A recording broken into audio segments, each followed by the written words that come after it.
DJI have been experimenting with new and exciting ways to focus manual lenses for a while now across a range of their products.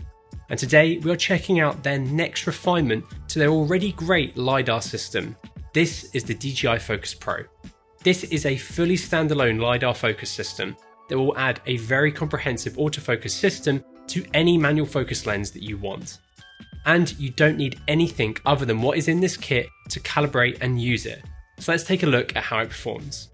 LiDAR technology being adopted into affordable autofocus systems is still definitely a new thing. There have only been a couple of options hit the market over the years, and the Focus Pro definitely looks the most complete one out there right now. This system will allow you to rig your manual focus lenses with a motor and then use the LiDAR sensor here to provide distance readout for your subject or translate that distance information into real-time autofocus. I immediately grabbed some of our favourite manual focus lenses, as the idea of having a comprehensive autofocus system with them is pretty exciting. You can also use this system as a regular free channel fizz via the optional hand unit, which with the right setup allows you to use the LiDAR for distance readout or manual focus with autofocus assistance, and much more. We will be putting it up against the Verano's autofocus later on in the video, so stick around to see that. When it comes to rigging it, it's actually pretty simple once you do it a few times. Out of the box you have a bunch of cables and mounting hardware, and then the key components. All the different pieces use USB-C to connect together, which is robust enough, but I think some pros would have preferred to have seen a more secure set of connections here. The way you configure them all will depend on how you are wanting to control the system, which can be done via the grip, hand unit or DJI monitor. In its solo operator form though, it's pretty simple. Regardless, you will need to mount your LiDAR unit and motor or motors. If you are wanting to use the hand unit, I would really suggest using it with DJI's high bright monitor, which can mount seamlessly onto it, and you'll need to pair that with a TX from their transmission system as well. But we'll talk more about this configuration in a bit. This new LiDAR module looks very similar to DJI's previous generation one, but it does have a few improvements over it. First off, it has a different operation range, which changes when you switch between the two different camera fields of view. When in the camera's 1x mode, it can focus from 0.5 to 10 meters, and when you toggle the 2x mode, this extends to 20 meters, whereas the previous version maxed out at 14 meters. You can switch between the two on the fly to best match your camera's field of view or distance needs. It also has an improved number of ranging points, increasing from roughly 43,000 on the previous version to almost 77,000 on this new one. This means that overall accuracy should be improved. Rigging and positioning the LiDAR system can be a bit challenging, and how well it is positioned will result in better performance. Out of the box, the system comes with a little bracket that mounts to a cold shoe. This is fine if you're putting it onto a mirrorless camera, but for more conventional cinema rig setups and lenses, there are better places to mount it. If we look at traditional rangefinder systems that are commonly used, they are often mounted just above the lens to have a clear view of everything. Because this system uses both a camera and LiDAR sensor, we found it to perform best getting it as close to the lens as possible without the lens being in the camera's field of view. Just bear in mind that if you mount the LiDAR system upside down, it can affect the performance of the system, so this should be avoided. When calibrating the LiDAR to your lenses, you'll need to measure the distance between the front of the LiDAR and your sensor. Positioning this way also makes measuring the distance easier, as you just measure from the front of your lens to the sensor plane, which you could do before you shoot and store in one of the 15 profiles in the system. These profiles are split into C1, C2 and C3, each of which can store 5 profiles. Because the included mount isn't very good for more cine-style rig positioning, we actually designed a little bracket that uses this small rig lens support. We wanted to design something quickly to allow you to flexibly mount it that uses an existing product. This is a 3D printed version which flexes more than a metal one would. We are planning on creating this as a product that will be available to buy from us. So if this does interest you, keep an eye out on our socials for more details about it soon. You can see which lens profile you are in via the lights on the rear of the LiDAR unit, in the grips menu system, or via the Ronin app.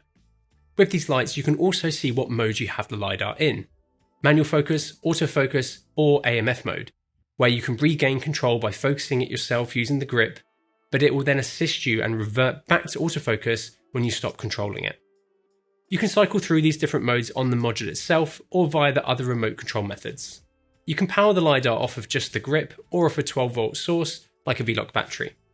This kit comes with a USB-C to DTAP, so you can easily do this if you so choose. For some reason we could only power the LiDAR on with the grip if we had a cable going between the motor and the LiDAR, as well as the grip. Now that we've got it rigged up, we need to calibrate it. The first step is to measure the distance from the front of the LiDAR unit to your sensor plane. You can do this easily with a tape measure and using the witness mark on your camera. Next, we need to create a lens profile. This requires you to type in the focal length and calibrate your motor. Next, you have to focus your lens with the LiDAR system reading out at 1 meter and then 4 meters. And you are now ready to roll. I wish you could be a bit more detailed with this and set more focus positions if you wanted a more accurate range across your lens. You can connect to the Focus Pro grip with your phone. Here you can manage the lens profiles in the LiDAR system and even load in presets that DJI have created and catalogued themselves. This saves you from doing a good chunk of the calibration process, which is cool. There's a good few lenses to choose from here, but there are definitely some more popular ones missing. Hopefully DJI continue to expand the list. If the lens you want to use isn't on the list, you'll need to calibrate it manually still. If the focus seems off slightly, I suggest remeasuring the distance between the LiDAR and your sensor plane and then redoing your calibration process. Once all set up, you can easily save your lens preset, which will make switching lenses while shooting much faster. The included grip is essentially an RS4 or RS3 with the gimbal chopped off. It uses the same battery and has the same NATO mounting on the side and same touchscreen for controlling the system. I do wish that this was slightly reworked to make it a bit more flexible to mount and use for this system. It does feel solid in the hand though, and being able to use your Ronin battery alongside this is helpful and will make charging them both simpler if you run a Ronin 2. There are 4 USB-C ports across the grip, 2 at the front, 1 on the side and 1 at the bottom, which are all clearly labelled for their different connections. As with the Ronin, you can swipe to navigate through the menu. Swiping down will open this menu where you can calibrate the motors here, Bluetooth to your camera for stop-start, and lock the screen. Swiping up allows you to control the dial at the front, change what the M button toggles between, and adjust the torque of your motors. Swiping all the way to the left will show you a small preview of the LiDAR camera's readout and your subject distance. Here you can also control the LiDAR system and your focus. There are 2 focusing systems, Flex Spot and Wide. Flex Spot allows you to tap to track a subject, tap and drag to track an object or subject, hold your focus with the back trigger, and switch subjects. In Wide, it's just a set position, but this system will still automatically detect and track cars and people, which it does very well. It's a pretty good system, but I really wish there was more physical control of it, or at least a larger touchscreen. Once the system recognises the subject, you can easily just hit the back button to lock onto it, which you'll be able to see as it changes colour. You can easily switch between AF, AMF and MF using the M button, though you need to define whether you want AF or AMF in the menu. AMF will allow you to override the autofocus with the rear wheel, which could be good if you want to take control to slightly refine the focus. The manual focus control using the wheel at the back is nice, and you can tweak how this feels and what direction you want to focus in the menu. If you don't want to use the LiDAR and you just want to connect the grip to the motor, you can do this as well. One of the biggest flaws of using the grip is that it's another thing to be looking at for a solo operator when you really need to just be looking at your main monitor for everything else you need to think about when shooting. There is kind of a way around this, but we'll talk more about that in a bit. Honestly, the grip does feel a little bit half-baked. Kind of like DJI decided to compromise on its design to get some cost savings by reusing so much of the Ronin's design. I think DJI offering a separate, smaller on-camera monitor that could relay and control this information, and then a smaller hand grip with no screen would have made much more sense and been much better for solo operators and even crews to work with. DJI have also updated their lens motors in this system. They are a touch larger than the previous version, and the first big difference worth noting is that they've changed them from using 12mm bars to the standard 15mm. Given the rigs I can see this system being used with, this was honestly a must change. The motors themselves are pretty simple. You have a single button to sync them and change between focus, iris or zoom. You can also use the included stickers to note which is which on the top portion of the motor. I do wish the actual motor was more enclosed into the unit, as you have this large protrusion which, when paired with the non-adjustable 15mm mount, make them pretty limited when it comes to positioning them on a lens. Compare this to something like the Nucleus M, which have a much more flexible design. The motors have two USB-C ports on them, so you can power and connect the motors to the LiDAR unit or hand grip.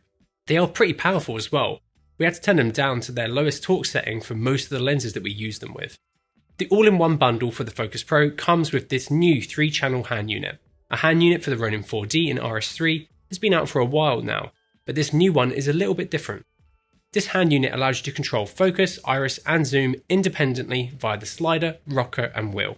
If you have both the hand unit and grip connected together, the hand unit's inputs will be prioritised over the grip. When the hand unit is off, the focus knob has no resistance at all, but when you turn the unit on, it feels much nicer. You can dial in the dampening you want in the menu, or by holding down the top button here and turning the dial. The slider for the iris is alright, but the zoom rocker feels much plasticier than I would have wanted, considering the unit's price. It also has a little screen on it here, where you can configure a few things. It can be a bit fiddly to adjust because it really is very small, and there are no physical buttons for menu control, just the touchscreen. Swiping down from the top brings up the full menu system where you can adjust a bunch and set up focus motors if you need to as well. At the top of the unit you have a similar connection to the previous one, which was for a bracket that will allow you to attach and connect to DJI's high bright monitor. One weird thing is that when you connect the Focus Pro to the LiDAR system, you do not get any focus distance readout on the screen, just a percentage of your scale. It would have been nice to get an actual distance readout here, but you can get a readout if you are using this hand unit in conjunction with the DJI high bright monitor. Right, so how does it all actually perform? Well, for our first set of testing, we grabbed our set of Cooke SP3 lenses and a 24-70 G Master 2 to throw on our Burano, and shot some back-to-back testing of Sam running and walking with some different settings and different focal lengths. For both the 25mm and 50mm tests, we had the LiDAR set to its widest field of view, which, like we mentioned, does limit its max focus distance to 10 meters versus the 20 when in its 2x mode, which we can see on our shot of the 75mm. You can see that as soon as Sam gets within the range, that it snaps straight onto him, and genuinely it's remarkable how good of a job it does at keeping him sharp. This is the same across all three lenses. Even with Sam running, the system still does an excellent job at keeping him sharp. Comparing this to the Sony lens running autofocus, it's remarkably close. And the LiDAR system actually looks to behave better when getting closer. I had to tap on the screen of the Burano to get it to focus when Sam got too close. In the LiDAR menu, you can change between 1 to 5 sensitivity, which will change the speed that the system focuses, 1 being slow and more natural looking, and 5 being faster and more robotic looking. I think the SP3s work really well with this system as they aren't super fast and have a nice short focus through. This also meant that the motors were nice and quiet, whereas with longer, faster pulls, they can get a bit noisy.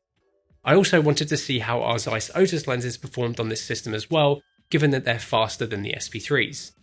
And unsurprisingly, the performance looks really good here as well. We also wanted to try out the system in a low light scenario, as this is an area where LiDAR should shine. The LiDAR's camera really does struggle to see in the dark, and this means that it has a hard time at detecting subjects. However, if you are using the regular spot mode, it still focuses very well. It's definitely not as accurate as it is in brighter light, but definitely still very usable. The Burano's regular autofocus mode actually performed better here, but that's probably because the camera can see more of the scene and our subject thanks to the sensitivity it has over the LiDAR's camera. The system does a pretty good job of recognising subjects when they leave the frame and then come back into it. You can see the autofocus jump a little, but it snaps straight back onto Sam when he comes back into the frame. While recording this video, DJI released a new firmware for the Focus Pro, which might have actually changed the performance of it from our initial testing, as one of the updates was improved autofocus performance. So it could perform even better from our initial testing. This update also brought a range of new features, with some of them sounding quite interesting. I was really hoping this was going to be a good budget rangefinder, but I think it needs some slight refinement for it to be used this way. This could be done by DJI creating another piece to this ecosystem, which connects to the LiDAR, is easily riggable onto the side of the camera, and allows you to get clear real-time distance readout, and maybe even a feed from the camera with tracking and control options. There are two available bundles for this system currently, the Creator Combo priced at £789 and the All-in-One Combo priced at £1,449. For the extra cash between them, the All-in-One bundle comes with the Focus Pro hand unit, but no extra motors, which is rather bizarre. If you want more than a single channel of control via the Fizz, you'll need to grab some extra motors. They both come with a nice carrying case which can house a full kit if you decide to expand out with the hand unit and extra motors. If you want to grab any of the extra bits from the DJI ecosystem, you can easily run the cost of this kit towards the £3,000 mark. But considering the functionality and flexibility you could get with this, it's pretty impressive what DJI offers here for the price. The DJI Focus Pro has some fantastic tech inside of it, but I really do find parts of DJI's implementation here a bit too difficult to use. The LiDAR system and autofocus performance itself is incredible, and I think with more software refinement, it could be an amazing tool for so many filmmakers wanting a flexible system for their favourite manual lenses. The basic bundle will be a good way for people wanting to add autofocus functionality to their lenses to get into the system. And the grip can be nice to use, but I think for a working professional, some may get frustrated trying to control it while in more unpredictable scenarios. Honestly, I think to use this system in the best way possible, in a more fleshed out professional way, you need to add a few extra pieces of kit. The DJI high bright monitor, a DJI wireless video transmitter, the monitor holder, which for some reason doesn't come with the hand unit or the monitor if you want to control it all remotely, any extra motors you may need, all the rigging you need to get it onto your camera package, and the LiDAR cable hub. Yes, the same cable that was released last year to use the previous LiDAR system without the need for an RS3 to calibrate it. Once set up like this, it can be very nice to work with, as you get the fantastic LiDAR waveform fed out onto the monitor, while still controlling the focus with the grip or with the grips on the monitor. I really do wish that DJI could have made a smaller monitor that works with this system in a simpler way. It could be a subtle operator's dream to have something like that with this much tech crammed into it on their camera. This current configuration is a serious spaghetti cable mess. For the price of entry, what DJI are offering here is pretty reasonable. And when you pair it with the rest of their comprehensive ecosystem, you can create some really powerful configurations. But the Focus Pro will give you the best of both worlds. The autofocus of a stills lens when you need it, and then more cine control when you need that. It means you can use awesome manual lenses like the Cooke SB3s, Nissi Athenas, Zeiss Otus or Ironglass, all of which we've used with this system. It just needs a few refinements for it to be an incredible solution. You can actually use the Focus Grip Pro with the LiDAR hub cable. To do this, you need to turn the grip on with the battery attached, then plug it into the motor. You can then remove the battery if you want as well, and it stays on. I wish you could just use it like this without having to do this weird workaround, as using it with no battery could make for some cool configurations. The grip is rated for about 2.5 hours of runtime with the included battery. DJI also released a new LiDAR cable which has an interchangeable power cable portion so you can plug it into a DTAP source or an RS4. Unfortunately, DJI didn't send that to us with the rest of the kit. With the introduction of the Focus Pro, DJI also announced the RS4 and RS4 Pro. From first glance, they look relatively similar to the previous generation, but there are some changes. If you want us to do a video on these new gimbals, let us know down below. Anyway, let us know what you think of the DJI Focus Pro system, and if you have any further questions in the comments below. And if you like the video, please give it a like, and maybe consider subscribing so you don't miss out on our awesome upcoming content. And thank you so much for watching.